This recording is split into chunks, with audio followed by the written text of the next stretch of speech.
Pemirsa, selamat siang. Apa kabar? Saya Mike Kesentia. Kita bertemu lagi di dialog eksklusif kita hari ini.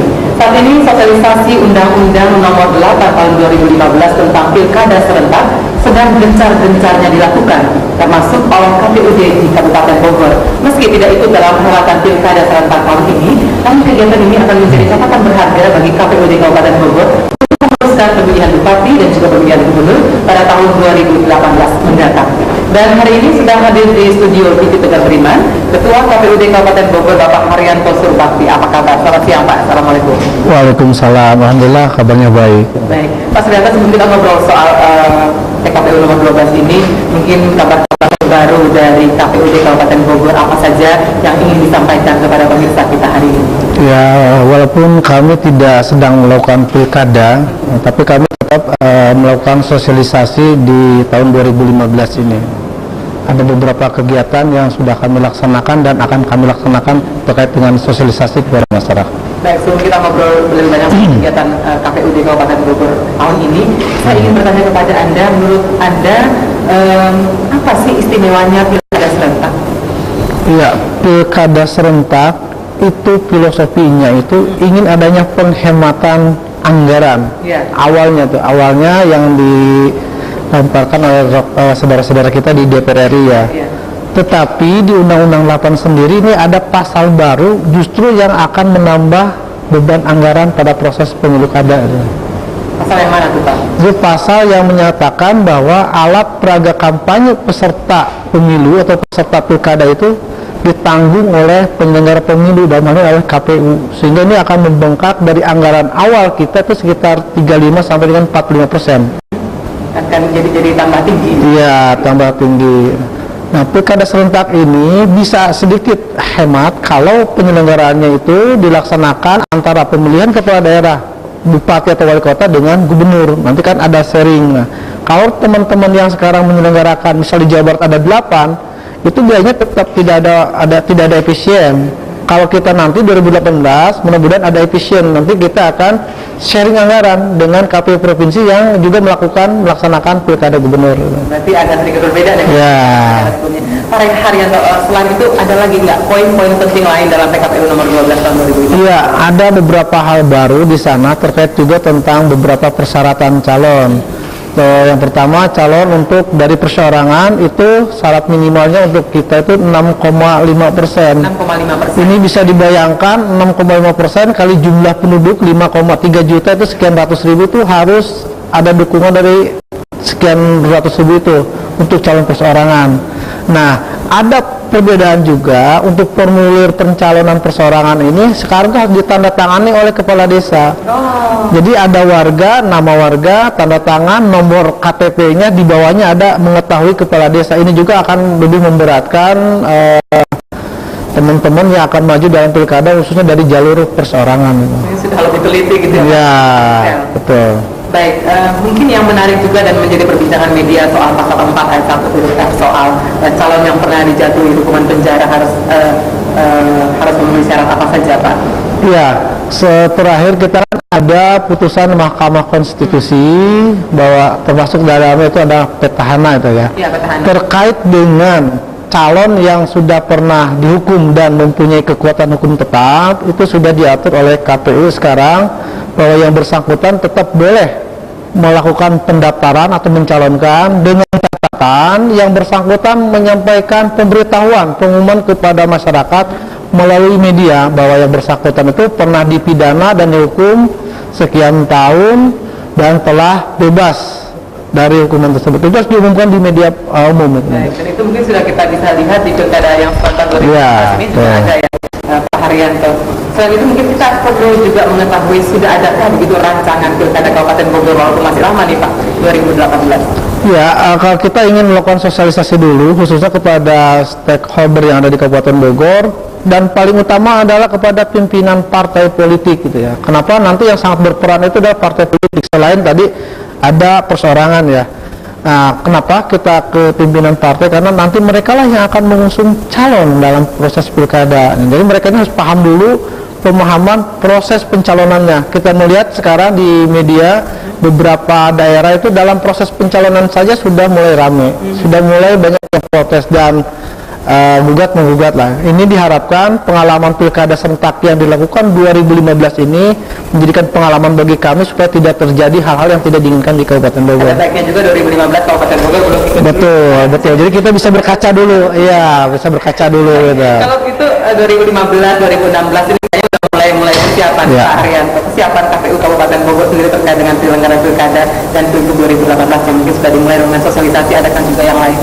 Ya, selain sosialisasi yang sudah kita lakukan, kita sudah datang ke sekolah-sekolah SMU untuk pemilih pemula. Kita juga sudah mengundang perguruan tinggi, teman-teman mahasiswa, ormas, LSM, dan juga teman-teman media. Kita mensosialisasikan tentang Undang-Undang Nomor 8. Itu sudah dilakukan sekitar bulan Juni kemarin di Cibinong.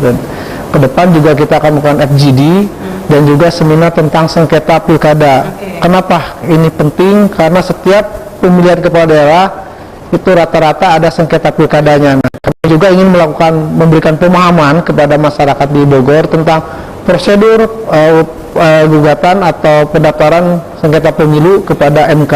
Insya Allah nanti ada dari mantan ketua MK yang jadi narasumber, lebih update lah nanti untuk menyampaikannya. Mungkin bagaimana upaya penanganan jika ada sengketa pilkada? Betul, karena tidak semua sengketa pemilu itu bisa didaftarkan gugatannya di MK. Itu ada batasan-batasan lah, itu ada batasan-batasannya. Kayaknya itu harus kita bahas di satu sesi. Betul, siap. Ya. Saya juga ingin tahu soal keikutsertaan partai yang bersengketa. Anda jawab setelah jeda pariwara berikut ini.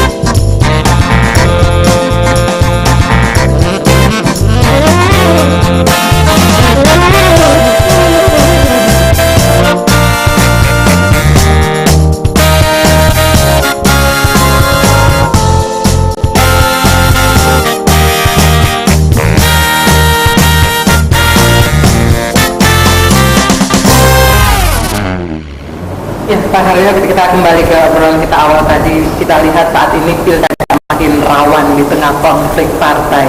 Golkar versi Munas Bali, Golkar versi Ancol, begitu, kemudian dualisme kepemimpinan partai ketiga dan seterusnya. Bagaimana komentar Anda? Iya, memang ini sangat prihatin ya. Kami sebagai penyelenggara juga prihatin ini terjadi pada saat momen pelaksanaan pilkada di daerah-daerah. Jadi dalam peraturan KPU dijelaskan bahwa apabila ada partai yang berkonflik seperti yang tadi disampaikan, itu harus ada surat kesepakatan islah dulu dari dua kubu untuk mencalonkan seseorang di daerah. Nah, ini harus ada kesepakatan dari dua kubu itu. Nah, yang kami lihat, kami juga kemarin akan dapat koordinasi dengan teman-teman se-Jawa Barat. Ada beberapa daerah yang partai yang disebutkan tadi itu tidak mencalonkan dan tidak ikut berkoalisi untuk mengusung calon. Ini kan disayangkan itu ya, partai yang mendapatkan kursi di parlemen di daerah tapi tidak mengusung sebagai calon daerah. Baik, ini juga yang mungkin membuat sehingga kursi wakil bupati kita masih kosong begitu Pak ya? Iya, jadi sengketa-sengketa partai ini. Betul, jadi memang untuk pengisian wakil bupati di Kabupaten Bogor semuanya kewenangan ada di partai pengusung atau partai koalisi dengan DPRD, nanti dipilih oleh DPRD. Yang menjadi pertanyaan beberapa teman juga maupun dari publik kepada kami, kepada KPU, bagaimana dengan adanya dualisme partai yang tadi itu untuk mengisi kekosongan wakil bupati di Bogor. Memang secara eksplisit tidak ada aturan yang mengatur tentang mekanisme pengisian calon kepala daerah yang kosong manakala ada dualisme kepengurusan atau kepemimpinan partai ya, sehingga sampai saat ini belum diatur. Kami hanya menyarankan kepada rekan-rekan di partai koalisi yang ada di Kabupaten Bogor dan DPRD segeralah konsultasi dengan Kementerian Dalam Negeri, jangan sampai nanti saat terjadi pengusungan seseorang malah menjadi cacat hukum. Baik, catatan KPU Kabupaten Bogor, KPUD Kabupaten Bogor menghadapi sengketa kepengurusan partai kalau kita melihat peraturan KPU nomor 9 tahun 2015, Pak Haryanto. Ya, sudah disampaikan tadi bahwa harus ada surat islah dari DPP itu ya. Nah, kami sampaikan bahwa di Kabupaten Bogor sendiri kami sudah mendapatkan surat tembusan dari DPP partai, saya sebutkan ya Bapak, dari partai P3, dari partai P3 versinya Pak Jan Farid dan Pak Rohmi. Untuk Jan Farid sudah menyampaikan susunan kepengurusan divisi P3 di Kabupaten Bogor. Itu Pak Fahrat Abbas sebagai ketuanya, dan untuk versinya Rohmi itu Ibu Ade Munawar ya, Ibu Ade Munawar sebagai ketua DPC. Nah, dua versi ini juga sudah menyampaikan kepada Bupati untuk mengusung calon wakil, tembusannya ada ke KPU. Jadi dua kubu ini mengusulkan dua nama ini ke Bupati dan ke partai koalisi. Jadi ya inilah yang harus kita sikapi. Kalau di antara dua kubu ini tidak ada surat islah, siapa yang harus didukung, siapa yang harus diusulkan, nah itu nanti mereka tidak bisa ikut. Atau kalau partai dua partai ini tidak ada surat islah, surat pernyataan islah untuk mengusulkan seseorang mencalonkan, itu bisa aja dicalonkan oleh partai lain yang masuk dalam koalisi. Sejauh ini udah sampai mana, Pak? Ini untuk pengisian. Untuk pengisian saya berdiskusi dengan teman-teman Dewan, masih nunggu pembahasan tatib yang sudah disampaikan untuk direvisi di gubernurnya. Baik, satu lagi Pak, soal kewajiban mengundurkan diri anggota Dewan bagi di partai yang bersengketa. Kalau yang bersengketa mengundurkan diri mungkin itu di internal mereka ya, anggaran dasar rumah tangga partai ya. Kalau di KPU tidak diatur, kecuali seseorang dia berangkat dari partai X dan duduk di DPR, tapi di pertengahan dia masuk partai X, Y, misalkan, maka dia harus mengundurkan diri dari keanggotaan DPR-nya karena sudah ganti partai. Nah. Baik. Ya. Sekarang kita bergeser soal peningkatan partisipasi pemilih ini menjelang 2018. Kabupaten Bogor sendiri dengan total 5,3 juta jiwa dengan luas begini banyak. Tahun lalu apakah ada peningkatan dan bagaimana supaya lebih banyak di tahun berikutnya, Pak Haryanto? Iya, memang kita aneh ya, untuk ini merupakan fenomena yang terjadi hampir mirip di seluruh Indonesia. Untuk pelaksanaan pilkada dengan kepala daerah, bupati maupun gubernur, tingkat partisipasi itu selalu di bawah pilpres dan pileg. Padahal untuk pemilu kada itu, unsur kepala daerah, sosialisasinya luar biasa kita lakukan. Sampai di tiap-tiap kampung kita melakukan sosialisasi, bukan desa, kampung lah kita. Tapi partisipasinya itu yang kami lihat di tingkat daerah itu ya 60-70, malah daerah lain ada yang 40, sekian gitu ya. Apa yang terjadi dengan masyarakat kita, Pak?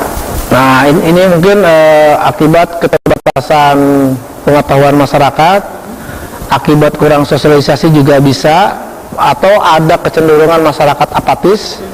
Siapapun yang menjadi pemimpinnya, toh saya tetap seperti ini. Ada juga kecenderungan seperti itu. Dan memang untuk hal ini kami juga kemarin melakukan riset bersama dengan pihak ketiga. Kenapa ini terjadi seperti ini?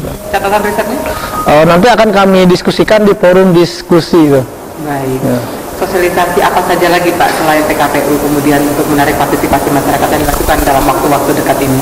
Ya, yang sudah kita ke sekolah-sekolah, nanti akan ada fokus group discussion, ada seminar tentang sengketa pilkada, juga ada kelas pemilu. Nanti kami akan melakukan pendaftaran, ya seperti diklat lah gitu, kurang lebihnya 3-5 bulan kami akan melakukan diklat ke warga, tapi mereka melakukan pendaftaran, kita seleksi yang masuk kategori, nanti kita ikut kelas kita, nanti jadi mereka itu ke depan jadi agen pemilu lah buat Kabupaten Bogor. Berapa banyak siswa nanti akan yang ikut? Nah, kurang lebih 100 yang akan kita rekrut, kurang lebihnya. Karena itu satu lagi saya tertarik dengan rencana pembiayaan pilkada sendiri. Tadi kita agak sedikit ngobrol kalau akan tambah tinggi nanti sih pilkada menjelang 2018. Silakan. Ya, jadi dengan dikeluarkannya Undang-Undang Nomor 8 ini, alat peraga kampanye yang selama ini dibiayai oleh pasangan masing-masing atau kandidat sekarang dibiayai oleh KPU. Itu mengurangi kos politik mereka ataukah? Ya, untuk kos politik mungkin mereka berkurang, tetapi beban kita semakin bertambah. Kalau ada 5 calon, berarti kita harus membiayai 5 calon tersebut. Dan ada salah satu ayat yang menyatakan bahwa kita itu harus menyediakan alat peraga kampanye sejumlah kakak.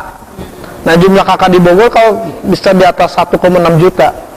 1,6 juta kali 5 pasang kali X rupiah, bisa dibayangkan berapa belas meter itu kan. Nah, ini juga yang menjadi yang ingin kami sampaikan kepada masyarakat. Kami juga tidak ingin dianggap menghambur-hamburkan uang karena memang anggarannya luar biasa. Jujur kami sudah menyampaikan pembahasan anggaran buat pilkada sekitar 160 miliar untuk proses pembiayaan pilkada 2018. Kenapa sebesar itu? Ya karena harus membiayai alat peraga si calon itu. Selain tingginya anggaran, makin meningkatnya tantangan terberat yang dihadapi KPU Kabupaten Bogor dalam menghadapi pilkada serentak. Ya, yang berat adalah karena yang pertama tadi ya, masalah anggaran kita berat juga itu karena harus pertanggungjawaban itu uang masyarakat, uang rakyat ya.